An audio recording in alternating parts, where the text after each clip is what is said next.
అందరికీ యేసుక్రీస్తు నామములో వందనములు. ఈరోజు కూడా ఒక కొత్త సందేశంతో మిమ్మల్ని కలవడానికి దేవుడిచ్చిన మహాకృపను బట్టి దేవుడికి వందనములు చెల్లిస్తా ఉన్నాను. అమెరికా దేశంలో దేవుని నుంచి బలంగా వాడబడిన బిల్లీ గ్రామ్ గురించి మనం తెలుసుకున్నట్లయితే, ఆయన ఎక్కడ సందేశం ఇచ్చినా లక్ష జనాలు ఆ సందేశం వినడానికి వచ్చేవారు. అప్పుడు చూడండి, ఆయన సందేశం ఇచ్చిన తర్వాత చాలా మంది వచ్చి వాళ్ళు దేవుడిని నమ్ముతూ దేవుని రక్షణ పొందుకునేవారు. హల్లెలూయా. ఆయన సుమారు 185 దేశానికి వెళ్ళి సువార్త చెప్పారు. చాలా మంది దీన్ని చూస్తూ ఉండేవారండి.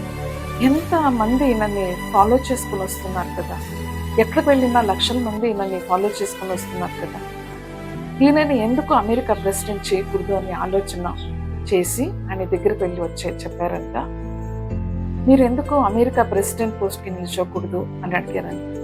ఆయన నవ్వారంట. ఎందుకు అని అడిగినప్పుడు ఆయన చెప్పారంట, దేవుడు నాకు మహాపదవిని ఇచ్చారు, ఆ పదవిని వదిలి నేను దిగి రాలేనని చెప్పారు. హల్లెలూయా. 1 పేతురు 2:9 సెలవిస్తుంది, దేవుడు మమ్మల్ని పిలిచి ఉన్నారు, మమ్మల్ని రాజవంశులుగా పిలిచి ఉన్నారు, ఆయన యాజక సమూహంగా దేవుడు మమ్మల్ని పిలిచి ఉన్నారు, ఆయన ప్రజలుగా దేవుడు మమ్మల్ని ఎన్నుకుని ఉన్నారు. మీరు దేవుడు ఖాళీని తెలుసుకోండి, మేము రాజవంశములు, యాజక సమూహము, దేవుని నుంచి పిలువబడిన ప్రజలో ఉన్నాము. హల్లెలూయా. దేవుడు మమ్మల్ని పిలిచి ఉన్నారు, ఆయన నమ్మకస్తమైన దేవుడు, మమ్మల్ని చేయి వదలరు. హల్లెలూయా.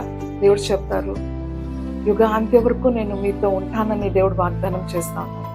ఈ సందేశం చూస్తున్న ప్రియ బిడ్డలారా, దేవుడి దగ్గరికి రండి, ఆయన సన్నిధికి రండి, ఆయనని ఇంకా నమ్మండి.